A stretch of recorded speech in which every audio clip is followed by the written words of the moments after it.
That's it from me. Up next is Paul Murray doing his Our Town segment, this time in Bundaberg. Is that a glass of Bundy in your right hand, Paul? My oath. Now, you used to do whiskey with a mate. Well, tonight is going to be rum with friends. Everyone say g'day to Andrew Bolt and say g'day to the rest of the country, because we tonight are coming live from Bundaberg for a special edition of Paul Murray Live. Now, we're here, of course, with my old mate, Bundy R. Bear. We'll tell you the story of this beautiful facility. This is, of course, the legendary distillery of that incredible product that Australians love by the gallon each and every year. But first, let's talk about some of the news that is around today. Now, a few people have asked me what's going to be happening in the Senate. Now, obviously, all the attention is on whether the Labor Party could form a government downstairs. They'll do that with 76 or 77 seats, meaning they're pretty safe from the Tiffany Teals and all the rest of it. They'll get their own speaker. If they end up at 76, Andrew Wilkie has offered to be the speaker, so they're fine. Their numbers are nice and tight. But the Senate is where what we've said about for the past 6 weeks is going to come true, that the Greens are the absolute kingmakers in the Senate. But according to the ABC, these are some of their projections about who has won all 6 spots that are available, 2 in the different territories. So I wanted to go through these so you can work out whether who you voted for got there or didn't. Let's have a look first at the ACT. The ACT is going to return one of the mean girls in Katie Gallagher, who will, of course, become the finance minister, and then the former Australian rugby captain, David Pocock, is one of the Teal lefties, one of the Tiffany Teals. He's going to take Zed Sezelja's spot. In New South Wales, Maurice Payne, Deb O'Neill, a National, another Labor, a new Green, and our old mate Jim Molan look like they are all across the line with those 6. In Victoria, Sarah Henderson is back along with Bridget McKenzie. Lydia Thorpe gets 6 more years in the Senate, along with a couple of people from the Labor Party. And there's a chance at this stage, based on tonight's count, that the only thing that Clive Palmer got for his $80 million is not a small prize. He gets a seat in the Senate. It won't be for him, but it'll be for a bloke you've never heard of called Ralph. We might try and meet him in the next couple of weeks. Here in Queensland, James McGrath, along with the great Matt Canavan, have both been sent back to the Senate. The Greens bring someone new with them. The Labor Party has 2. And at this stage on the early count, Pauline Hanson looks like she is going to get there. In Western Australia, you've got, obviously, a couple of Liberals, a couple of Labor people, no giant change there.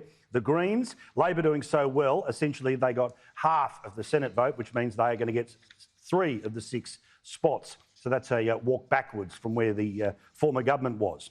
In South Australia, Simon Birmingham and Penny Wong lead the list for the Liberal and the Labor Party. There's another couple from the Labor Party, the Greens and the Liberals.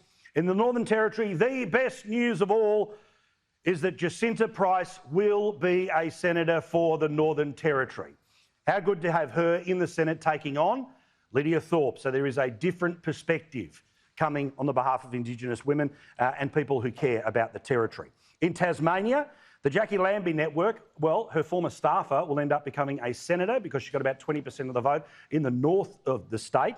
And basically it is game as usual, but the 6th spot, which was to be Eric Betts, he's gone, replaced by somebody from the Lambie Network. Now, I explain all of this to you because these are the numbers in the Senate.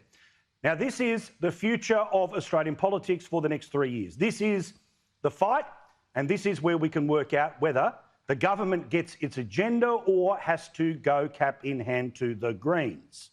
So the Lib and Nats have 31, the ALP 26, Greens 12, Lambie 2, One Nation 2, and the Tiffany Teal is 1. Now, let me explain how these numbers work. You need 39 votes to get a majority in the Senate, to get something passed. The only way you can do that is if Labor and the Greens work together. Now, if Labor and the Greens work together and they get the independent, then they get to 39. If they get Labor, Greens, Lambie, then they can push their way towards 40. But that's an idea about how the Senate works. So put simply, our prediction for the past 6 weeks that the Greens are the co-pilot, they are the co-government, well, they have all the say in the Senate. Now, one of the first tests for the new opposition is going to be what are they going to do when it comes to the Labor Party's promise of introducing legislation for the 43% emissions reduction target plus net zero for 2050. Now, obviously, the Greens want to go to 75, The Tiffany's want to get to 60, but Labor says they will not negotiate on 43. So here's a prediction for the next couple of weeks, and certainly Parliament going back not until after the school holidays in July, is that the media will try to put as much pressure on the opposition as possible to say they have to vote for what the Labor Party wants. But a reminder to those who cover politics for a living, Bill Shorten, after the 2013 election, you would have thought, if it was, look, let's do what clearly the government wants because the government won an election, he would have got the Labor Party to vote with the government to get rid of the carbon tax.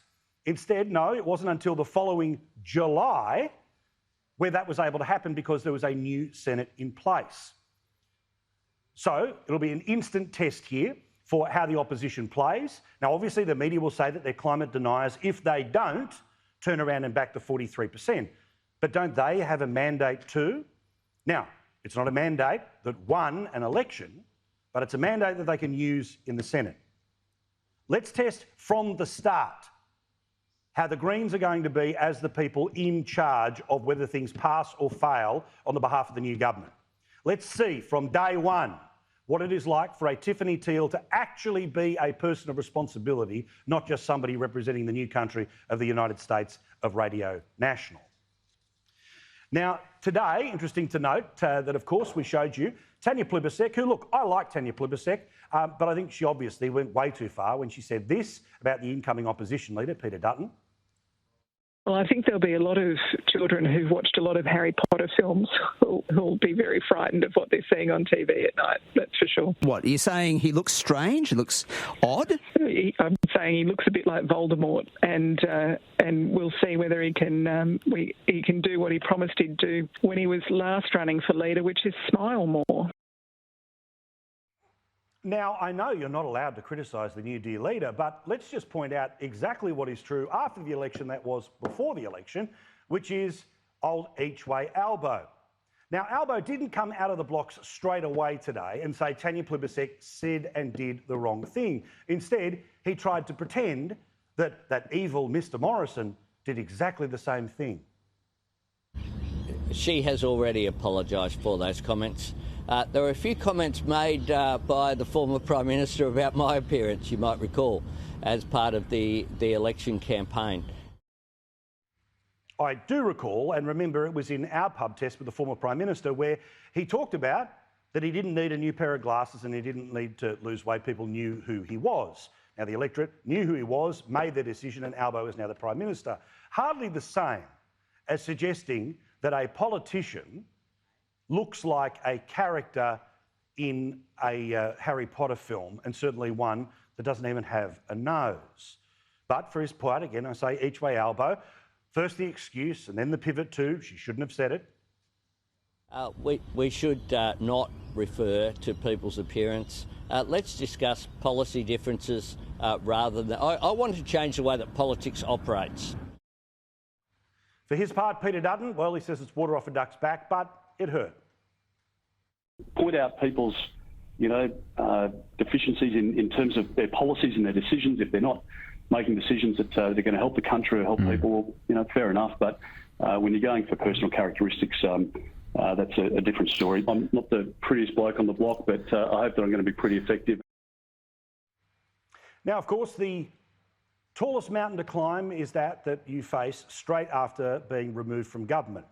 Now, the expectations are that, of course, when a government comes to power, they're there for a couple of terms.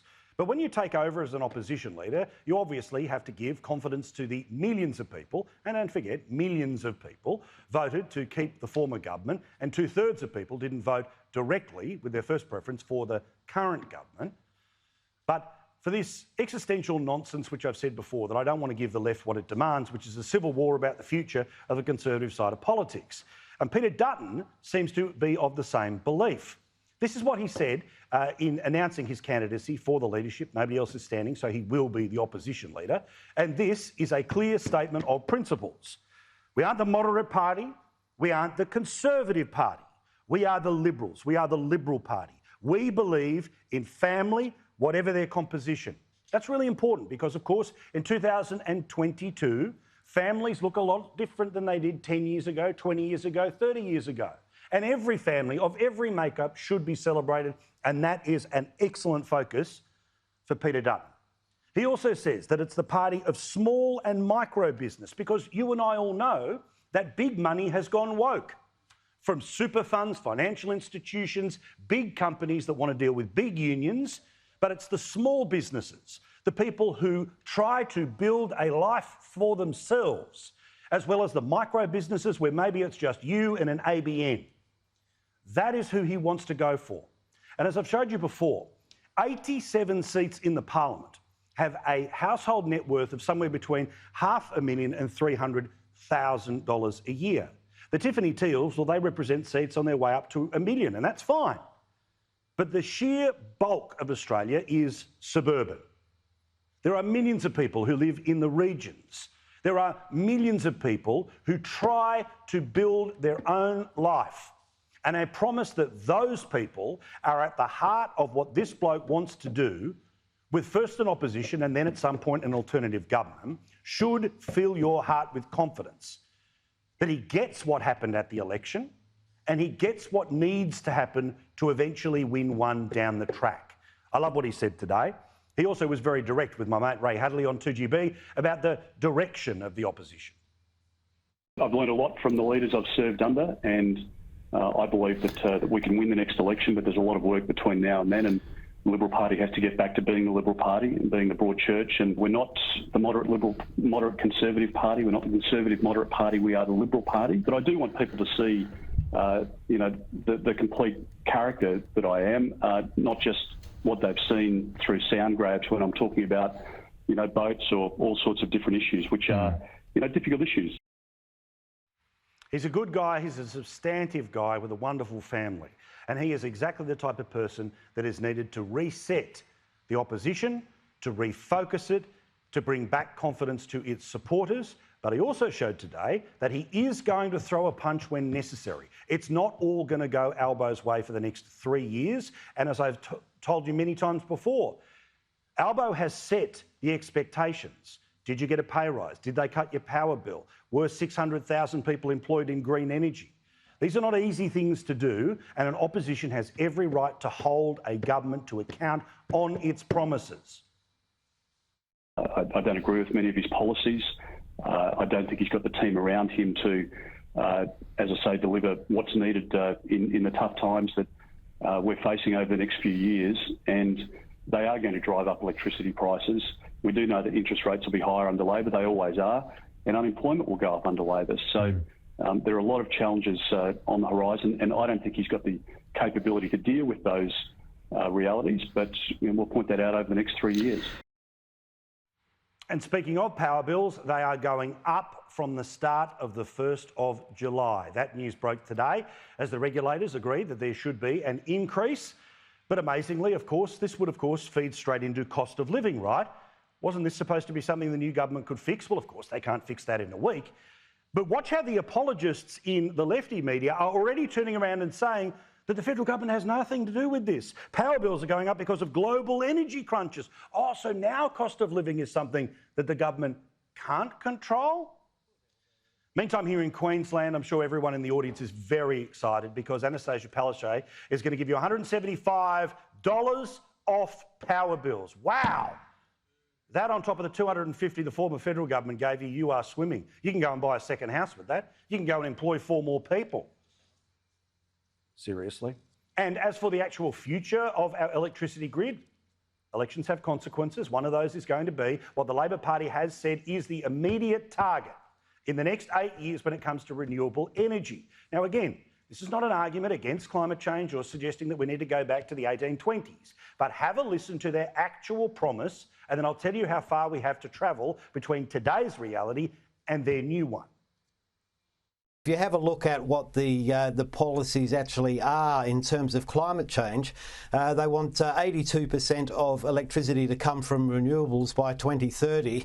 And despite what people have said, they do have a cap and trade system for big industry to limit their emissions and trade permits if they're not able to do so. So your power bills are going up right now, and they want to get to 82% renewables. which of course is tens of billions, hundreds of billions of dollars worth of infrastructure that needs to be built.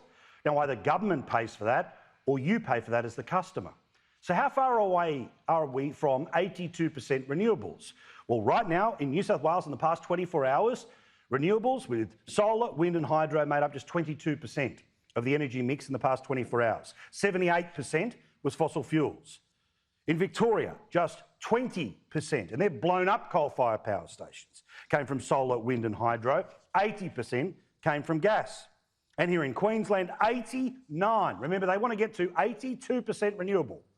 89% in Queensland today came from fossil fuels, just 6%, according to the National Energy Market today. A couple of other quick ones before we finish up here, including here in Queensland, there are an extraordinary number of very bad teachers. And by that, I don't mean their ability to get their students to pass exams, to spell and to do maths and all the rest of it. I'm saying literally people who are poorly behaved. Today, the Courier Mail had a fascinating story that has this. There have been the best part of 900 disciplinary matters regarding teachers in the past 12 months. That's up from 865 the year before, and there was 539 back in 2019. Now, some of these people have been accused of taking drugs with their kids, intimidating other people's kids. But what about this one? In January, it was ruled that one female regional Queensland teacher was prohibited from reapplying for registration or permission to teach for 10 years after she engaged in a sexual and intimate activity with a student that was then aged between 16 and 17 years. Documents also detailed how the teacher provided the male student with alcohol and cigarettes and had unprotected sex with him in his bedroom. Now, of course, Mark McGowan doesn't have ScoMo to beat up anymore, so he has to go looking for competition, and when he's not whacking the media... The press conferences I went to, they were screaming and interrupting and rude and insulting, intimidating and bullying. Sort of stuff that in a workplace you get sacked for. They need to reflect on their behaviour. I've never seen anything like it. He would conclude the press conference and say, right, okay, I hand over to Mark now, I have to go and do something else or catch a plane or whatever it is. And then they would pull their cameras off their stands and journalists would run at him and, you know, surround him as he walked towards the exit after concluding his press conference. And then the reporting would be, he fled the press conference. It's just lies.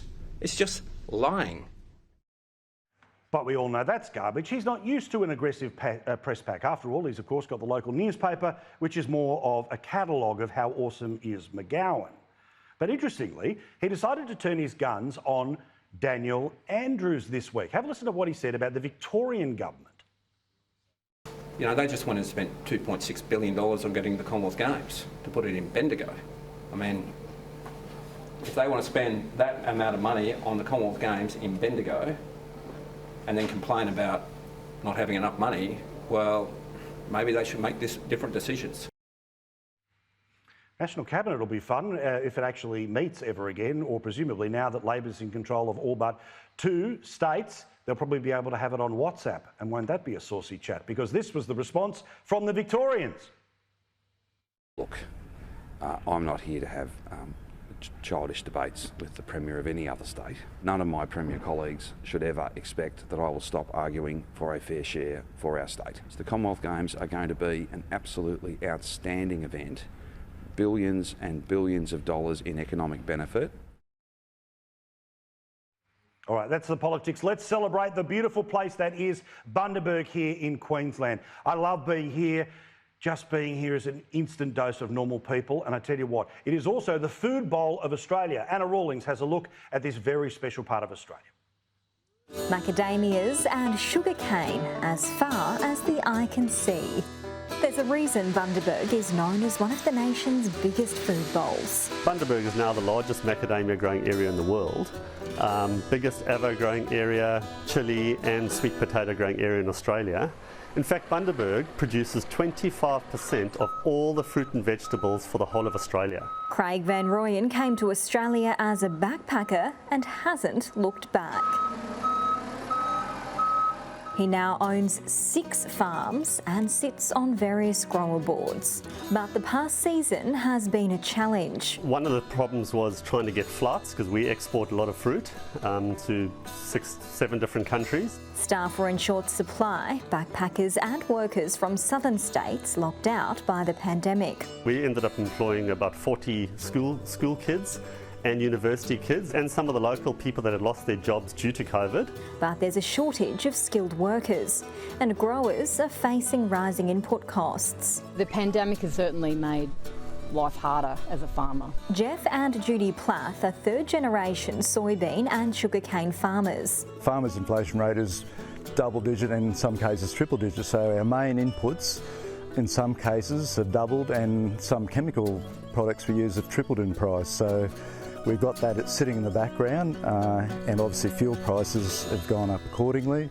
And being out in the country, we're relying on freights. There's little for growers to do to offset the costs. The sugar price is buoyant, so that it's counteracting a little bit of that, but not to the same effect that our input prices are going up. A lot of us are very efficient already, so and what do you do?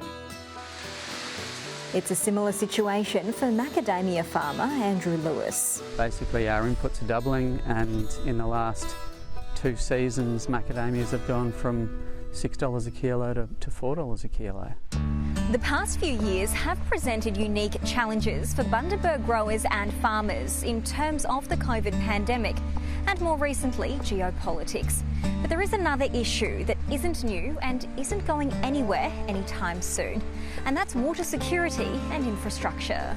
The need for more secure water will grow in importance. It could be another 5 years before Paradise Dam, one of the region's biggest irrigation sources, is returned to full capacity. We'd love to see flood harvesting be an option for growers that have invested in off-stream storage. It's not just water that these growers are looking to future-proof. There's a huge opportunity with renewables, with growing crops like sugarcane, to feed into a sustainable fuel source such as ethanol or even biofuel. And despite the challenges, you don't have to look far to unearth their resilience. The challenges are daily, but we do it because we love it. Farming's in your blood, I think, and as long as the challenges aren't too great. We need the support from the Australian public to buy local.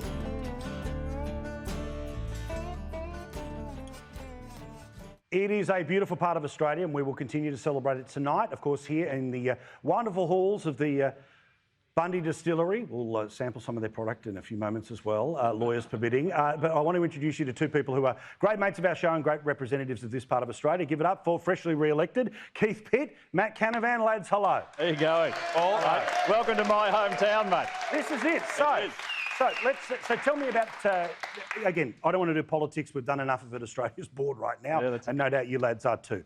Tell us about representing this area, the types of things that it demands, and maybe the people around the country need to learn about places like Bundaberg, that as much as we love Bundy rum, there's more than Bundy rum happening in Bundaberg. Oh, there's all sorts of things here. I mean, anything from your food produce, whether it's lychees or avocados or macadamias or sugarcane or Bundaberg rum, and manufacturing here is really starting to rebuild as well. We've seen processing facilities at Macadamias Australia, which is renowned, and it's actually sent around the world. These are great products that come from Bundaberg, and it drives jobs, it drives our local economy. And mate, if you want to move somewhere, this is the place to be. Bloody oath. It is the story of Queensland, isn't it, Matt? Where as a statewide representative, where these little pockets on the map have got huge punch way above their weight, don't they? Absolutely, Paul. And sometimes, we feel that people don't quite understand what the regions provide. But I think people are starting to see the consequences of these sort of areas not going well. I mean, if you look around the world right now, there are actually food shortages emerging. Now, we are so lucky in this country to produce a surplus of food, but we've got to support our farmers. We've got to make sure they don't get crushed with red tape. Otherwise, your food prices will go up and we won't have the plenty we have today. So it's only thanks to the hard work of these regions we enjoy that. So those global factors, like we talk about things like fertiliser, right? Now, I'm not obviously going to pretend to know exactly which bits of this region need it, but when we hear things like global supply shortages with that, that has immediate consequences. Are these sorts of regions vulnerable to things like that? Oh, absolutely. As your input prices change, your costs change, your structure changes, and not necessarily your end product price. So what you see with urea, and we've seen it hit $1,500 a tonne, right? That's just completely out of hand. Wow. Power prices in particular, if you have to irrigate for agriculture, it costs money. You've got to be able to invest in your future as well. Technology here is now a big part of what our agricultural producers do, but all of those things are dependent on, firstly, having a product that people want to buy. Secondly, it's some of the best in the world, it's why they want to buy it. And then, of course, we've got to have the workforce here to deliver it. No, they're just the fundamentals of business. Well, you know, Paul, you see these students go and take a day off school and have the climate protests. You know, I probably would have done that too when I was at school. I'd have a day off school. That sounds great. And they run around with this placard saying you can't eat fossil fuels. Well, they obviously haven't learnt that much at school, because about half of the world's fertilisers come from fossil fuels, mainly gas. And so if we don't have access to that, we don't have access to food. And so the reason food prices are going up right now, the principal reason, is because a whole lot of woke banks around the Western world are not funding fossil fuel projects. We're running out of gas in the Western world. We've cut off Russia now, and we don't have enough fertilisers. And we're struggling to grow enough food around the world. And so this is where we get really frustrated coming from the regions where we have a little bit of understanding. The farmers have a lot, but we're dictated to these by these morons who take their cues from 16-year-old Swedish teenagers. But also people who think that the regions are just places to have Airbnbs or to put wind farms. Like, you know, That's where you find the local winery, right? Yeah, exactly. But also it's like, we're at the Bundy Show today. It's actually a public holiday in Bundaberg right now. The Bundy Show started yesterday, finishes tomorrow. The Country Show. People obviously may remember one from their youth, but they are so alive, even in 2022. This was the hottest ticket in town, the biggest thing today, and you could see everyone from the littlest kid to somebody who's at their 80th show, loving every second of it, Keith. And don't forget, a lot of that came from showing ag produce. It's where you used to go and meet the locals, see people you haven't seen for a while. Mate, I was out campaigning some years ago, and there was a lady came across, she was more senior, and she put the hand on the arm and she said, "Love, you won't remember me, but I used to feed you in your high chair at Cadalba," which is this little tiny town down the road. And that's the community sense, right? Particularly in places like Childers and everywhere else. And that's why they go there. That's why they display their produce. And they're proud of it, as they should be. But also, it's one of those things that from a tourism perspective, though, Matt, which is that I remember I went to Rocky Beef Week a few years ago, and if I was planning a holiday and you could build it around a country show or an event, that's the way to do it. That's the gateway in, isn't it? Absolutely. And keep in mind, we haven't had shows for the last couple of years either with COVID, so it's been very, very tough for the ag shows. They're run off the smell of an oily rag and all the volunteers. The federal government has helped out and provided assistance to those shows, about $70 million. That's helped them get through, but please support you have to get those. into the habit. Yeah. Oh, former government, yes, that's right. Give us some time. Sorry, give us some time. Thanks for that. We'd kind of forgotten. But please support the ag shows this year of all years, because they've had a tough couple of years. Hopefully we'll get the Ekka away this year in Brisbane. It hasn't been on in 2 years. So please get along there and support the farmers, support the Ag Show committees, because they're great events. Well, thank you, lads. Congrats on being re-elected. And again, I'm sorry particularly to your missus, Matt, who I know could have spent the night with Tom Cruise. Instead, you chose to spend it with me. I did, mate. Your test is to be better than Tom Cruise tonight. And so much trouble. I went to the danger zone. Let's go. Thank you very much. Or an 18th coal mine, I guess was the other option. Correct. Give it up for these guys. Thank you very much. Do appreciate it. Plenty more from Bundy in a second, including some amazing wildlife footage. Some of the best we've ever shown will be coming up next.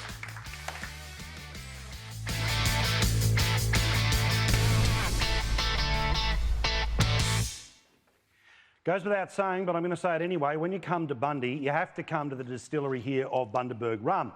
Not only because you can even blend your own version of it, but you can come and see the whole process. We spent a lot of time today having a look at everything from molasses all the way through to the final product and how it is made. But this particular facility that I'm standing in right now is where you would be able to come. About 70,000 people a year come through here and see the history of rum, according to Bundaberg, and it goes from their earliest days through to their finest of products, all of their celebration range. And I can tell you, this particular facility, and it is a huge credit to Duncan and his team, is an award-winning facility. And as I said, 70,000 people come through. They've won every award possible. In fact, they've won so many awards, they're in the Hall of Fame, and they're not allowed to enter that category for another couple of years because they want to give somebody else a go. It's a beautiful place to be, whether you're into the rum or not, but I'm pretty sure you are, so you've got to make this part of your Bundaberg experience. And while you're here, there's so much natural things to look at as well. Anna Rawlings explains.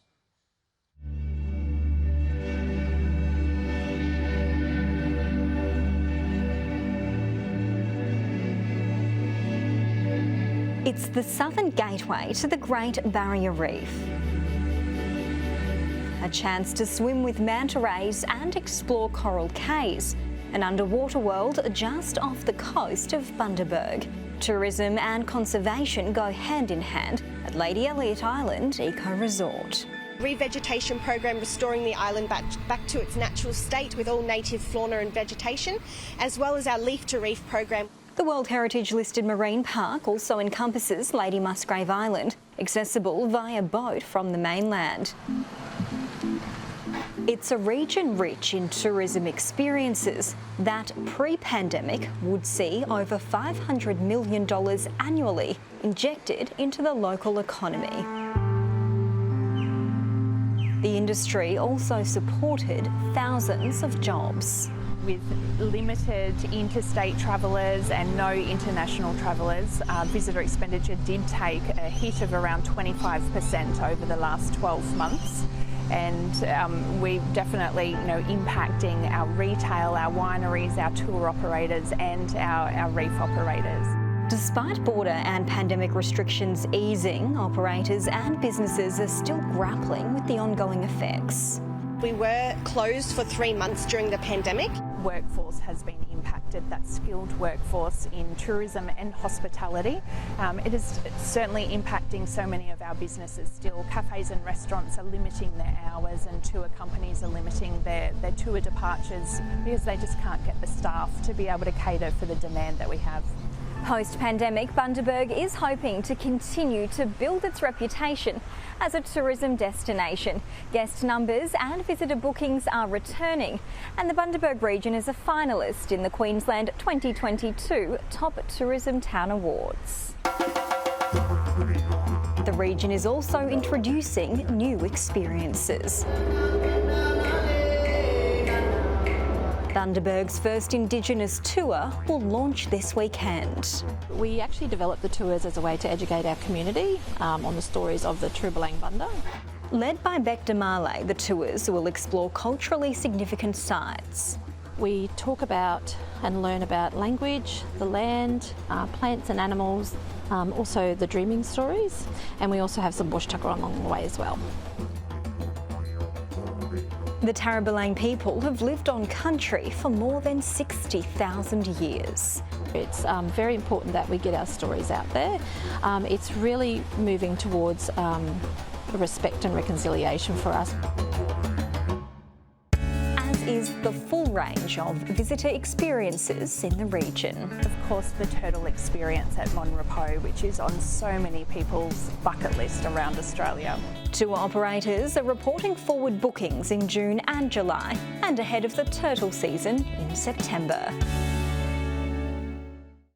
It is magnificent. Other wonderful things to do here and two people to have a chat to about their businesses and about the role that they play in the community. Let's meet them now. Kiri Braid is here along with Tina McPherson. Lovely to meet you, ladies. Nice to see you. Now, of course, Tina Berries is your business and Macadamias Australia. Let's get into all of that in a moment or two's time. But let's talk about the world of macadamias, how proud we are of the world of macadamias. We are. And about just how good this region is. I've been told chocolate-covered ones are coming my way. Yes, we've got a new chocolate room that's just getting installed at the moment. So if you pop in tomorrow, you might be able to have a little peek. Well, that's only fair. That's very good. Now, how many do you produce each and every year? Of macadamias? Yeah. In tonnes? Yes. Not 100% sure, but Lots. I do know that we have 220,000 trees. And off those trees, it could be between 10 to 15 kilo of nut and shell. Fantastic. Yeah. All right. Now, also, let's talk about agribusiness and about agri-tourism, all of these types of things. What does that mean for people watching at home about the types of things that you're involved in? Well, I think that everybody's just seen all the amazing things that we have to offer in the region here just before we came to you. Look at you all TV ready. I know, look at me all TV ready. But, you know, in addition to that, people get to come here to the region and see the agriculture, see their food being grown and go to a facility like Macadamias Australia or Tina Berries and get to taste and eat the product on farm where it's grown. Now, forgive me for thinking of it this way, but people are used to the world of wine tasting. Is it important that people are used to the idea of food tasting? That they start to make a connection, that it's not just at the shop? I think it's important, if you think back to when you were talking to Senator Canavan earlier and Keith Pitt, it's important that people are making that connection, because that real cost of food is going to be hitting people in their hip pockets soon, and you need to know where it's been grown and what the impost of the labour issues and the fertiliser issues really are. And of course, it's just great to taste it where it's grown at the source anyway. That's the thing. I mean, they talk about a lot, you know, paddock to plate, all the rest of it. Being able to go straight from sort of tree to taste's pretty good. That's what makes it memorable. Yeah, this is it. I want that on a sign somewhere around here in the next little while. So tell us about this joint after the past couple of years. Obviously, everyone had an awful couple of years, lockdown in the cities, all the rest of it. Thankfully, you didn't have to go as hard here, but hard to find workers, I'm imagining, at the moment. Customers starting to sort of come back. Obviously, you had intrastate tourism for a while. But tell us about the past couple of years. What's it been like for you guys?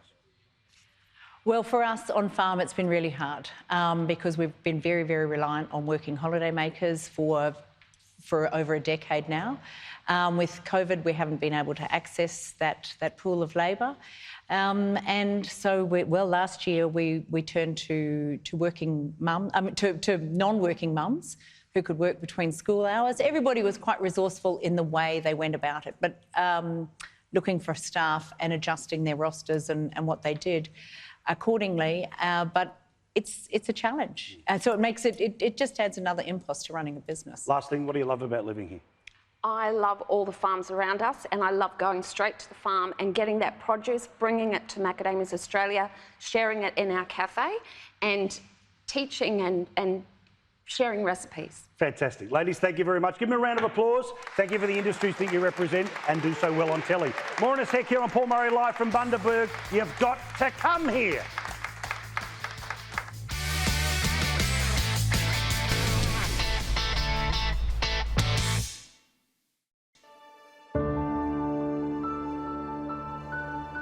None of us want to relive lockdown, but we can't forget what it did to the most vulnerable people amongst us. Yes, business got smashed, but what about our kids? And that's why I want to tell you about Zephyr Education. So it all started one Saturday morning. I read an article about children arriving at DV shelters, basically with what they were standing in, and the difficulties that they faced starting at a new school without the right uniform and not having the right stationery or not having a computer or whatever they needed to fit into that classroom. These guys and girls epitomise unsung heroes, helping children affected by domestic violence get back to school.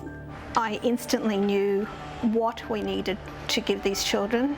They minimise the disruption by fast-tracking school supplies to kids who desperately need them. I'm talking about things like school uniforms, bags, shoes and stationery. For the mums, it's really impactful for them because many women don't leave because they don't know if they can support their children's needs when they move out of that household. And so many of them stay until it becomes life-threatening. We started with 2 shelters. That was 9 years ago in 2013. We're currently looking after 116 shelters throughout Queensland. Also, we look after all 7 shelters in Tasmania, and we're also looking after 20 shelters in WA. Initially, we assumed we'd be helping a number of local DV shelters, but it's certainly grown a lot bigger than we could ever anticipated. And it's not just how Zephyr Education helps kids, it's also the passion of the volunteers that helped inspire author, journalist and well-known podcaster Hedley Thomas to get on board and support them. I think what sets Zephyr apart is the true love that the volunteers, the founders, and then all of the people they've brought with them have for this cause. It's come from a really genuine place, and they see how many shelters they're reaching with this material. They must know from the feedback how many families, how many women and children are being helped. And I think that becomes contagious. It's all the hard-working, everyday people who've been donating their time and services free of charge to help out that makes Zephyr even more impressive than it looks on TV. What Zephyr does is so important, and the thought of a little kid, and I'm a father of 4, a little kid going to school or a young adult going to school ready just takes one little bit of anxiety off them in what are very challenging circumstances for them. I mean, Mother has made a courageous decision and a challenging one, and if this in some way can make that pathway a bit easier, well, it's a reward. Because sometimes it's all about the little things. Having small comforts taken care of makes a huge difference. In every pack, every child gets one of these. It's a little heart, and I think that's symbolic of the message we want to send, that we send our love and our best wishes and wish them all the very best for the future, right there in that little heart. So that's my message, and I'm sure it's Zephyr's as well.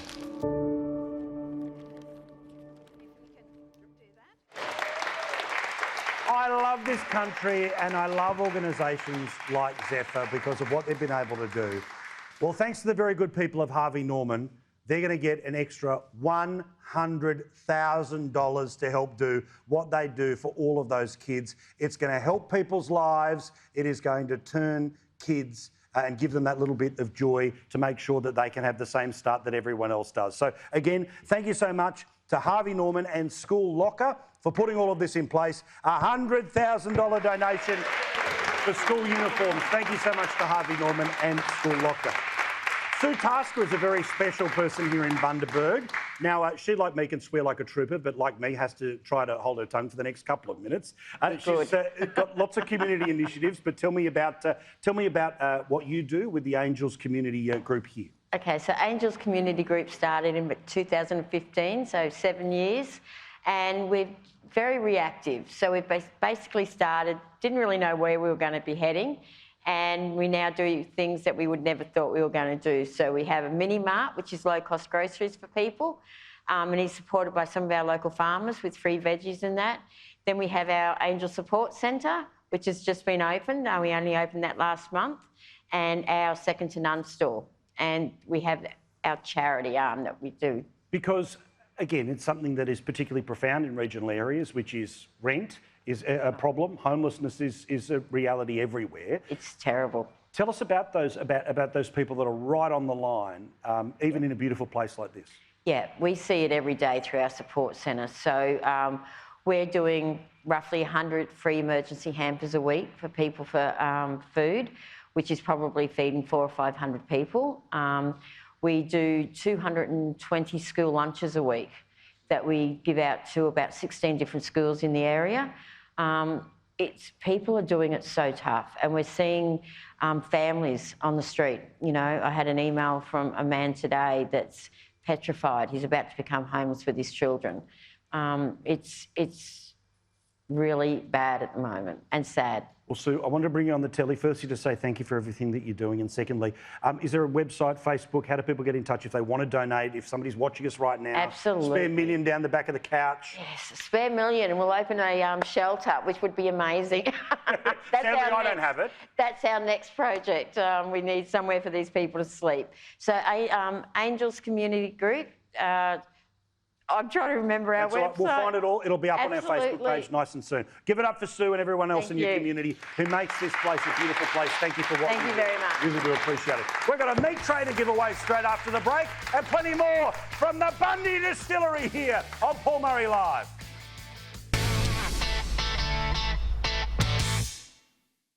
Welcome back to Bundy, and before we celebrate how Bundaberg rum is made, again, congratulations to Duncan and the team here, because they are always quick to respond to things, like they sold a special limited edition version of the product, and the money went to the Red Cross after the fires recently.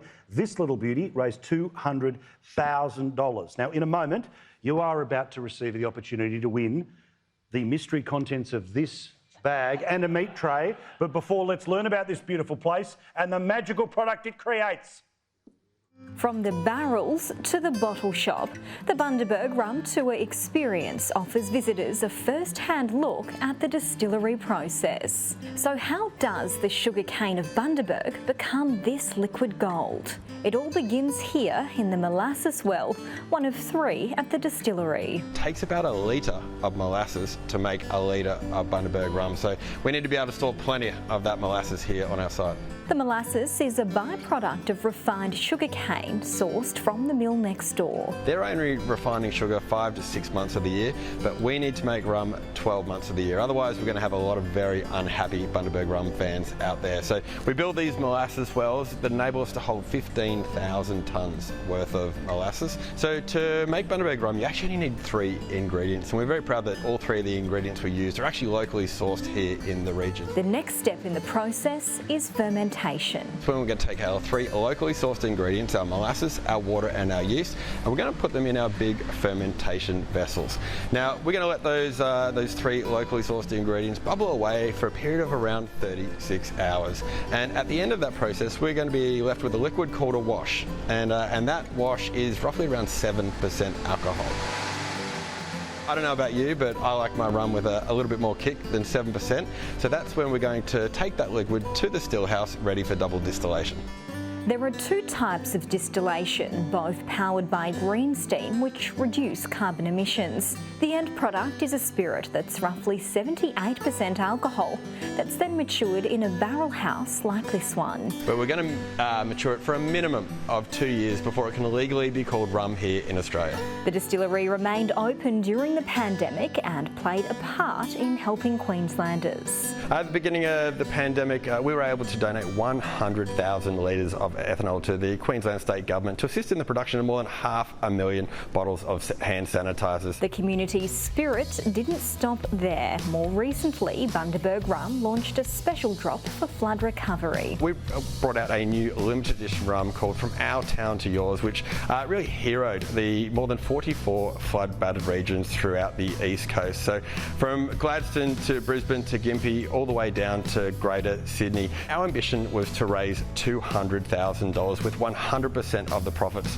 from the sale of these bottles being donated to the Australian Red Cross, New South Wales and Queensland flood recovery. And with all these bottles and blends at our fingertips, Duncan had a surprise in store. Today we're doing something pretty exciting, actually. We are making the Paul Murray Our Town blend. So this is a one-of-a-kind, unique blend, never been done before, and you and I are going to do that here today.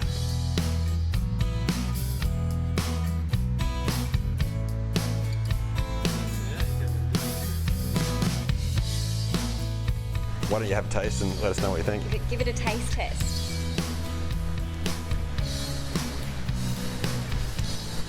I think it'll go down a treat. Cheers. That's very natural clapping. I like it. Thank you very much. Thank you. Natural clapping. I do love it. Thank you very much, everyone. All right, so we've got to that wonderful moment when it is time for the raffle. Now, a couple of things. Well done to Kevin and his team. This meat tray from Zach's Meats, locally sourced, beautiful stuff. How good is this? Well, let's get away with this. Shannon, are you ready to help us out here? Because we are going deep into the Bundaberg hat. Now, this is going to be awkward if Matt Canavan or Keith Pitt win this, but let's see what happens in the next moment or two's time, because the winner of Paul's Meat Tray tonight, live in Bundaberg, is a green ticket. Is the letter C. And the number 3. Oh. Yeah, ding, ding, ding, ding, ding. Hello, come on down. Congratulations, my love. All yours. Excellent. Not a vegetarian, I hope? No. Good. Excellent. Good, good, good. Thank you. Thank you. Would you want me to take it or hold it? It's up to you. Oh, yeah, she's fine. All right. Now, last thing. We've got less than a minute here. How's this? An exclusive special edition. It is Paul Murray Our Town blend of Bundaberg rum. Again, thanks to the team. So let's go. Quick. Thank you, Scott. Here we go. One more time. No whammies, no whammies. Let's go to it. Okay. We have a purple ticket. C7. Oh! Thank you very much. Enjoy to the Bridge Club. Thank you very much, Bundaberg. Thank you very much, everyone. Thank you to everyone here at Bundaberg Rum. You had a good night? All right, looking forward to another edition of Our Town coming up. And remember, the whole point of these shows is to celebrate the awesomeness that is Australia. It is your duty. It is your responsibility. It is what you've got to do as an Aussie to come and visit the rest of the country, because it's the greatest in the world. We'll see you again Sunday night for another edition of Paul Murray Live. Remember, you can always send me an email, paul@skynews.com.au. If you want to see some Instagram behind the scenes, you simply go to PM Off Air. And I'm standing by right now for Piers Morgan Uncensored. Thank you, Bundy. We'll see you next week on Sky News Live.